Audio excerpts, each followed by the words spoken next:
Pemirsa, Dewan Kerajinan Nasional Daerah atau Dekranasda Provinsi Sulawesi Selatan tidak sepakat dengan perpanjangan operasi pedagang kaki lima di kawasan CPI, Taman BPJS Ketenagakerjaan hingga 5 tahun ke depan. Hal tersebut guna menjaga fungsi dan kebersihan kawasan taman.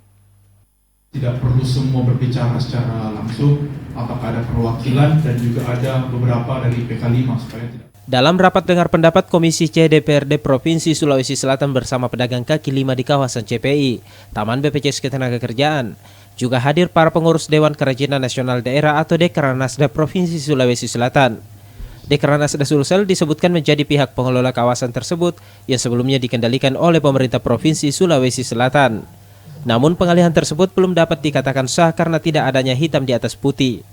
Setelah dilakukan uji coba dalam beberapa waktu terakhir, pihak Dekranasda tidak sepakat atas permintaan perpanjangan berdagang hingga 5 tahun ke depan. Ani selaku staf ahli Dekranasda Sulsel mengatakan bahwa hal tersebut demi menjaga fungsi dan kebersihan taman. Fungsi taman tetap dijaga, kan itu taman BPJS Pak, yang ditempatkan box-box tersebut.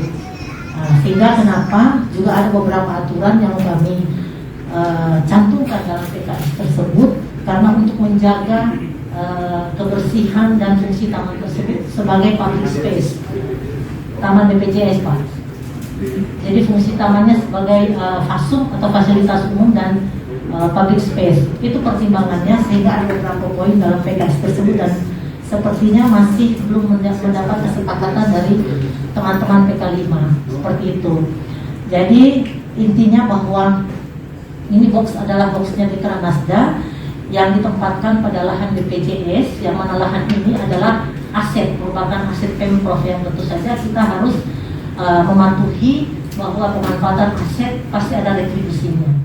Taman BPJS Ketenagakerjaan di kawasan CPI merupakan aset pemerintah Provinsi Sulawesi Selatan, di mana aset tersebut harus dimanfaatkan untuk menghasilkan pendapatan asli daerah atau PAD.